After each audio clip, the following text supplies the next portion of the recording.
अस्सलामुअलैकुम viewers. Property market के platform से आज की इस वीडियो में हम डिस्कस करेंगे कि बैरिया टाउन की जो प्राइसेस इंक्रीज़ हुई हैं इन रीसेंट 2-3 मंथ्स, और उसका क्या रीज़न है और फ्यूचर में क्या एक्सपेक्टेड प्राइसेस हैं बैरिया टाउन की, क्या ऊपर जाएंगी या कोई करेक्शन के चांसेस हैं या क्या है।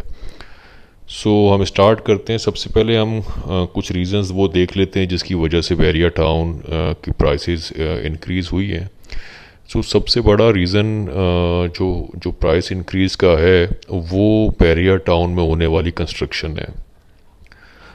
मैंने अपनी कुछ एक दो वीडियोस में पहले भी ये डिस्कस किया है कि एक नॉर्मल इंडिविजुअल जैसे मैं और आप या और कोई दूसरे जो छोटे इन्वेस्टर होते हैं या जो बड़े इन्वेस्टर नहीं हैं, उनकी सोच में, और जो दूसरे जो बड़े इन्वेस्टर होते हैं, जो बड़ी कंपनीज़ हैं जो बैरिया टाउन में जो इन्वेस्ट करती हैं, उनमें सबसे बड़ा डिफरेंस ये होता है कि वो बड़ी इन्वेस्टमेंट में या बड़ा ग्रुप जब भी आता है वो अपनी एक फिजिबिलिटी रिपोर्ट ज़रूर बनवाता है, और वो उसमें ये असेस करते हैं कि ये फ्यूचर में जो हमारी इन्वेस्टमेंट है वो कितना बेनिफिट देगी। जितने बड़े बड़े ग्रुप्स आप देख रहे हैं अभी अपनी कंस्ट्रक्शन कर रहे हैं, मॉल्स बन रहे हैं और जो जो भी कंस्ट्रक्शन हो रही है, उसमें ज़ाहिर है उनका एक कॉन्फिडेंस बैरिया टाउन में तो है कि ये हमारी इन्वेस्टमेंट हमें एक अच्छा रिटर्न देगी फ्यूचर में, और वो ऑन द ग्राउंड नज़र भी आता है। अगर अगर कंपेयर करें बैरिया टाउन को के जो फैसिलिटीज़ हैं उनको विद एनी अदर सोसाइटी और डीएचए और for example any other area, वो आपको नज़र आता है कि बैरिया टाउन का जो स्ट्रक्चर है, इंफ्रास्ट्रक्चर, वो अनकम्पेरेबल है, वो बहुत बेहतर है। सबसे बड़े जो रीज़न है प्राइस इंक्रीज़ होने का वो कॉन्फिडेंस है लोगों का, इन्वेस्टर्स का, और जो उसकी बेस पे जो कंस्ट्रक्शन हो रही है वो है।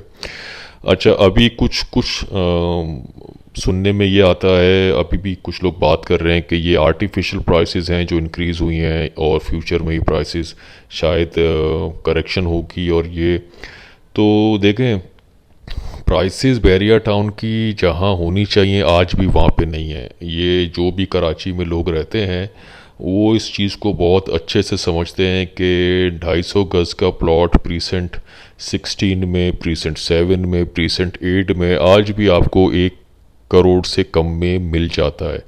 जबकि अगर सिर्फ 10 किलोमीटर पहले मैं टूल प्लाजा से पहले को 250 गज़ का अगर मैं कोई प्लॉट देखता हूँ तो वो, और कोई ज़रा से भी बेहतर लोकेशन, मतलब हाई एंड सोसाइटीज़ की तो बात रहने ही दें, बट ज़रा से भी बेहतर सोसाइटी में देखता हूँ तो वो 2-2.5 करोड़ से कम तो कहीं पे भी नहीं मिलता, और ये सिर्फ 10 किलोमीटर दूरी की बात है। और इसी तरह अगर मैं 120 गज़ की बात करूं, आपको 1.5 करोड़ से कम का प्लॉट कराची में किसी भी छोटी से छोटी अच्छी सोसाइटी में आपको नहीं मिलेगा 1.5 करोड़ से कम। वेयर एज बैरिया टाउन में आपको प्रीसेंट 14, 15, 27, ये जो प्रीसेंट्स हैं जो कि फुली डेवलप्ड प्रीसेंट हैं और वहाँ पे पूरा स्ट्रक्चर अवेलेबल है, सारे प्रीसेंट्स में ऑलमोस्ट हो गए अब तो अवेलेबल। तो यहाँ पे भी आप देखेंगे तो आपकी ये प्राइसेस जो अभी एग्जिस्टिंग प्राइसेस है जिनको लोग कह रहे हैं कि बहुत बढ़ गई हैं, ये अभी भी उन प्राइसेस से जो जो जो चल रही हैं और जो लोगों ने मतलब अवेलेबल है बायर, मतलब कराची में भी अगर आज 120 गज़ का प्लॉट मिनिमम 1.5 करोड़ में अवेलेबल है और वो बिक रहा है, या 2-2.5 करोड़ में भी जो अवेलेबल है वो भी बिक रहा है, इसका मतलब ये कि मार्केट में बायर तो मौजूद है।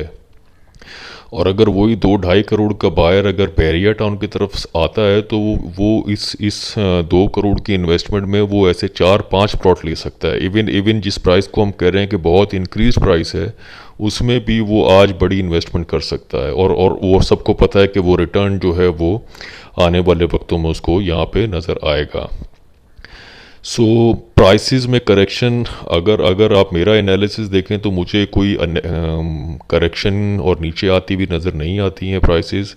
आई थिंक बैरिया टाउन जो अब जिसको हम कहें कि प्रॉपर चलना शुरू हुआ है एज बैरिया टाउन कराची, तो वो अभी स्टार्ट हुआ, और अब ये कहाँ जाके रुकेगा इसका अभी कोई अंदाज़ा नहीं। बट अगर कंपेयर करें कराची की नॉर्मल सोसाइटीज़ से तो प्राइसेस अभी भी आई थिंक यहाँ पे 25% हैं जो प्राइसेस कराची में अवेलेबल हैं। आप सिर्फ मरीर एक्सप्रेस वे बनने दें 2-2.5 साल में, और जिस दिन वो कंप्लीट हो गया और ये DHA के सो आपका डिस्टेंस मुश्किल से आपका 20-25 मिनट का डिस्टेंस होगा from Qayyumabad to Bahria town Karachi.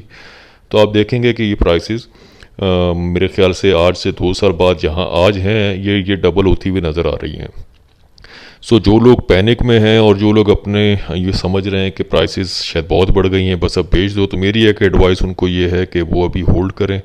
और जो अभी इन्वेस्टर अभी सोच रहा है कि प्राइसेस बढ़ गई हैं, नीचे आऊँगा तब लूँगा, तो मेरी उनको एडवाइस ये है कि आप वक्त ज़ाया नहीं करें, और मेरे ख्याल से जो भी आपकी अवेलेबल रेंज है उसमें आप इन्वेस्टमेंट कर लें बैरिया टाउन में, क्योंकि अब ये कहाँ जाकर रुकेंगे नोबडी नोज़। सो ये एक छोटा सा एनालिसिस था on Bahria town prices. Future में भी कुछ एनालिसिस मैं आपसे शेयर करूंगा। चैनल को लाइक और सब्सक्राइब ज़रूर कीजिएगा। अपना ख्याल रखें। अल्लाह हाफिज़।